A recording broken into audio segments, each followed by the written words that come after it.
is religion a key component of a person's identity? Are beliefs or philosophies an integral part of the individual? How can all who live in the EU improve their ability to deal with a more open but also more complex cultural environment, where different cultural identities and beliefs coexist? And finally, how can women coming from different cultures embrace their spirituality in this context? Women and spirituality was the topic of a public hearing organised in the European Parliament by the EPP-ED group and Erna Hennicot-Schoepges, rapporteur on the European Year of Intercultural Dialogue 2008. In his opening speech, EPP-ED Chairman Joseph Daul underlined that women play a leading role not only in intercultural dialogue but also politically. He pointed out that many Europeans now feel the need to familiarise themselves with different cultures, although only a few years ago there was a fear of a negative cultural impact.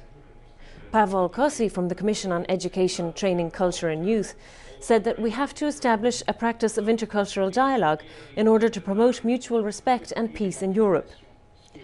Dr. Franck Deby from the Foundation of Political Innovation in Paris said that in dealing with the many religions coexisting in Europe today, the traditional approach until now has been freedom of conscience and freedom of worship. But this is not enough. Many believers wish to go beyond this. How can we manage around it without splitting the society or accepting practice that would harm human rights? Maybe there is a way comparable to the Canadian way that is called accommodement raisonnable, where the different religious community or the different group wishing to express a specific type of practice in the public space, specific type of education, specific type of diet, specific type of clothes system, might go to the court, ask if this exception can be accommodated, and the court may rule it on a national or even a regional basis, provided those practices do not collide with human rights and the state of law. Dr. Sona Khan, lawyer at the Supreme Court in New Delhi, India, speaking about spirituality and Islam in South Asia, made the distinction between Muslims and Islam. Muslims come from different cultural backgrounds, so we should not mix culture with religion. And having gone that far to make a distinction between the two, then we will be able to really understand, make policies which are pluralistic, but at the same time do not denigrate or disrespect any particular aspect of any religion.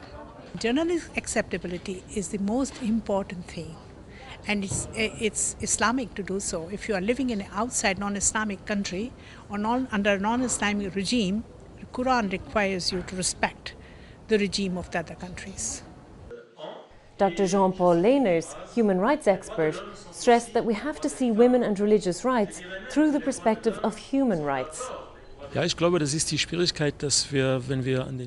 we have to do it that way, because if we go back to the beginning of human rights, women were excluded.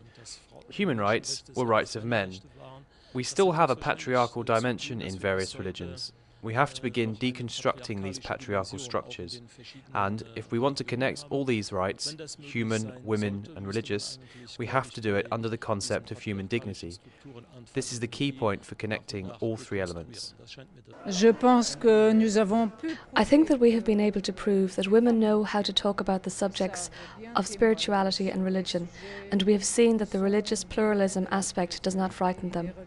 There are links to be made, the will to make progress together, and we must find the mechanism to do it.